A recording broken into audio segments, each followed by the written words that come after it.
Hello, and welcome to this production. My name is Daniel Ranville, and I'm a person of historic Métis descent with proof of membership. I'm a traditional storyteller. This production is meant to share some stories with viewers and subscribers like you, who I hope will be satisfactorily entertained. Enjoy my reading, and if so, please share it with others. My sincere hope is that young people will take an interest in these stories. Youth are in a situation they are well aware of, and these stories are about them. Young people are very intelligent, often underestimated, poorly treated, and yet they are resilient, powerful, worthy of our admiration, love, and deepest respect. There was a time when youth were our ambassadors, dignitaries, and diplomats. Lawmakers, senators, judges, and their keen wit, insight was held in highest regard by the community, having credibility. Something changed all of that, and it appears that youth are now undervalued, and we force them to prove their worth to the elderly, a gross use of power. It is my hope that youth would take the time to consider my writings and presentation, to scrutinize it, applying their infinite potential and eternal wisdom. I value their criticism the most, and this includes all youth, no matter where they come from or who they are. See if there's anything of value. All of my stories are works of fiction, based in real-life experiences. Names, characters, businesses, places, events, locales, and incidents are either the products of my imagination or used in a fictitious manner. Any resemblance to actual persons, living or dead, or actual events is purely coincidental. Allow myself to introduce myself. I was born into a family that had a legacy of Indian residential school imposed upon them by the Canadian government. A democratically elected system of centralized power sanctioned by Canadians. Uncertainty, insecurity permeated my life because of abuses of power imposed upon generations of our families. The consequences trickled down into our little family and community, leaving in its wake near total destruction and dysfunction. Well, I was helpless, innocent, relying on people who themselves were born into a chaotic, powerless situation, who themselves were tormented with uncertainty and insecurity. It was a confusing childhood. Liberation was occurring all around us. There was a cultural shift all over the world, including Frank Sinatra, Elvis Presley, the Beatles. TV brought the world into our living rooms. It was a time of grave social conflict between the religious and the less religious. For thousands of years, authoritarian rule came from our churches, first the Roman Catholic, and after the Reformation, the Anglican Church and other world religions. Change was in the wind since the fall of the Roman Empire, and after 1492, unprecedented change was in process throughout every generation, and now everyone wanted freedom, liberation, rights, and privileges. There was a nuclear family system, modeled after the Roman Catholic Church, one man married to his wife, which he ruled over. Even as God was the head of man, so too the man, head of his household. That was all changing. I witnessed the destruction of the nuclear family. Women were ending marriages with great empowerment, whereas before it was unthinkable, and a woman could experience huge social disapproval, discrimination, and harassment for leaving a marriage. Canada was repatriating the Constitution, formalizing human and equality rights, and shockwaves rippled through the status quo, triggering a reactance and immature defense mechanisms throughout society. Those shivers are still felt today. Teens were listening to the devil's music and attending rock concerts, smoking the dope. We watched Cheech and Chong make fun of the police, Monty Python made fun of the monarchy, and Pink Floyd exposed dark sarcasms in the classroom, saying we don't need no education. I was so disoriented, I couldn't tell which way was up or down, left or right or wrong.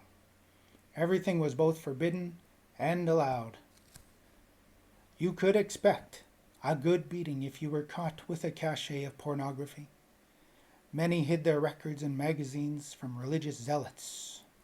I felt guilty and ashamed for listening and loving my favorite punk rock band, The Cult, and I was terrified that I was going to hell for loving the devil's music. I can't emphasize the fear I had more than I already have in these regards. I was torn. My childhood was a mess. We moved a lot, and 9 of 13 homes we lived in were demolished or condemned immediately after we moved out, meaning we were the last family to rent those shitholes. These homes were cockroach, bedbug, mouse, and louse infested homes with leaking roofs, cracking foundations, uninhabitable for humans, and yet we lived in all of them. Our neighborhood, North End, William White, remains a ghetto to this day, neglected by every single politician, city councillor, ever elected since it was developed over 100 years ago. What it is today, the businesses, neighborhoods, people, and culture are a result of people, not politicians. Our schools were institutions of assimilation similar to what my parents experienced, with less direct tortures and humiliations, but often when child abuse and neglect did occur, it was promptly covered up. That also continues today. Nothing has changed, sadly, and in more ways than ever has become worse. I used to think this was a native thing, but I've come to believe, after a lifetime of study, work, and experience, that it isn't. It's a social problem for all of us. We have identified this social problem as inequality. For some, it's less a problem, while for others, it's more of a problem. We had to adapt to our environment if we were to survive. Deprivations, depressions, anxiety, suicidal ideation, suicide, police, legalisms, unrelenting harassments and brutalities in an unforgiving society. Our adaptations was full of deception, including self-deception brought on by hiding, sneaking. Even helping each other was forbidden. Consequently, we developed big egos, so big many of us didn't even know we had them, chips on our shoulders. We grossly distorted reality to puff ourselves up in an attempt to meet the day, which was never secure, stable, or nurturing. Our idea of fun was to prove ourselves to each other, to whoever questioned our worth.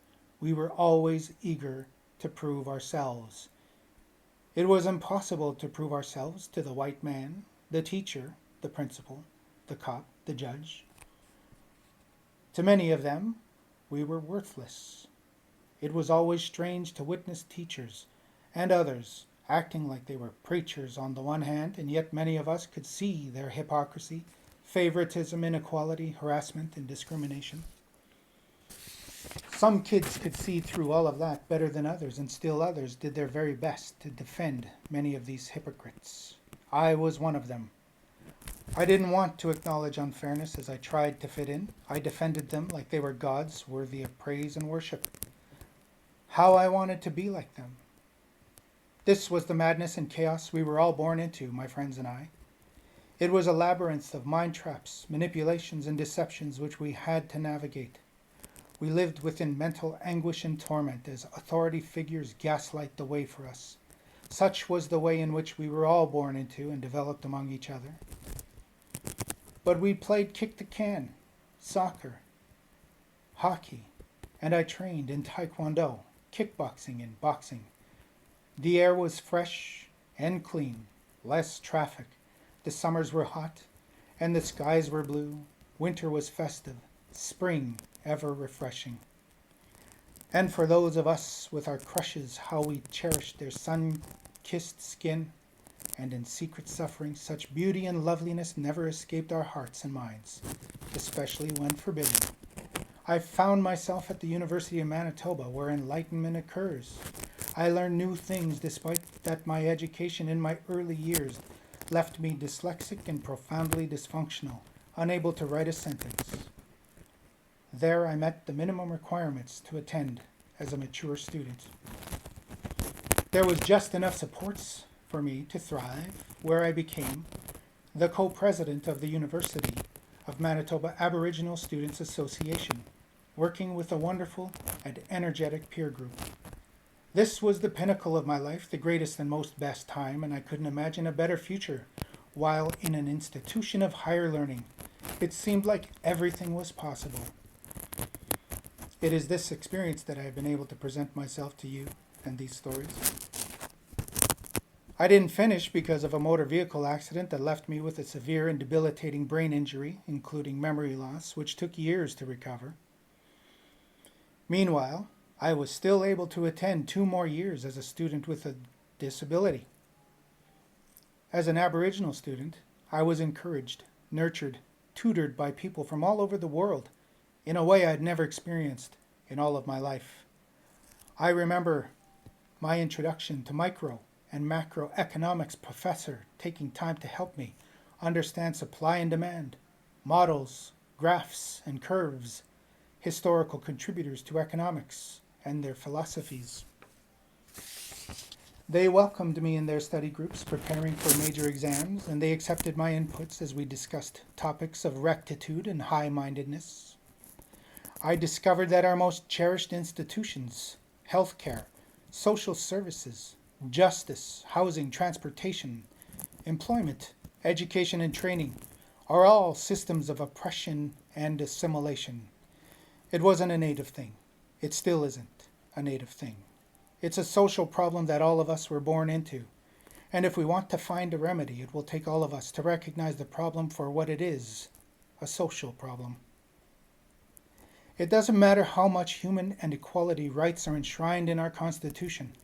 That which should be our birthright is used against us repeatedly again and again, forcing us to prove ourselves an incessant indignity. Growing up in the North End turned me into a selfish, self-centered person. A narcissist of some type, I suppose, but not too abnormal in my psychology, or at least not worse than most of our society.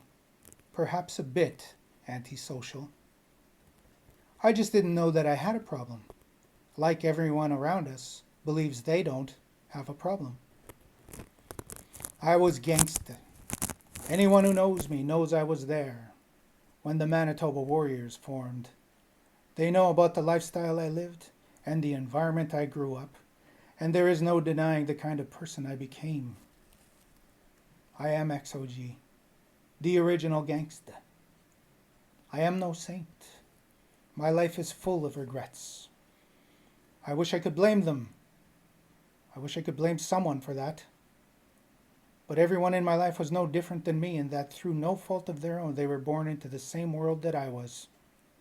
They were becoming and being the person they became through whatever experiences life offered them, whether it was more opportunity or less. All of them are sick, even as I am. Some are attempting to recover, while most remain in denial. Those that chose the path of self-righteousness became doctors, lawyers, professionals, and in their professionalism, they cited their achievements and accomplishments with high regard. Meanwhile, in truth, all they have done was join a gang of different sorts and acting like thugs, produced a priesthood, promoted themselves, inventing reward systems and certifications and self-aggrandizement. I can't even blame myself for my personal development because I was innocent, an infant, a child, a kid, a teen, and at 28 years old, still wet behind my ears.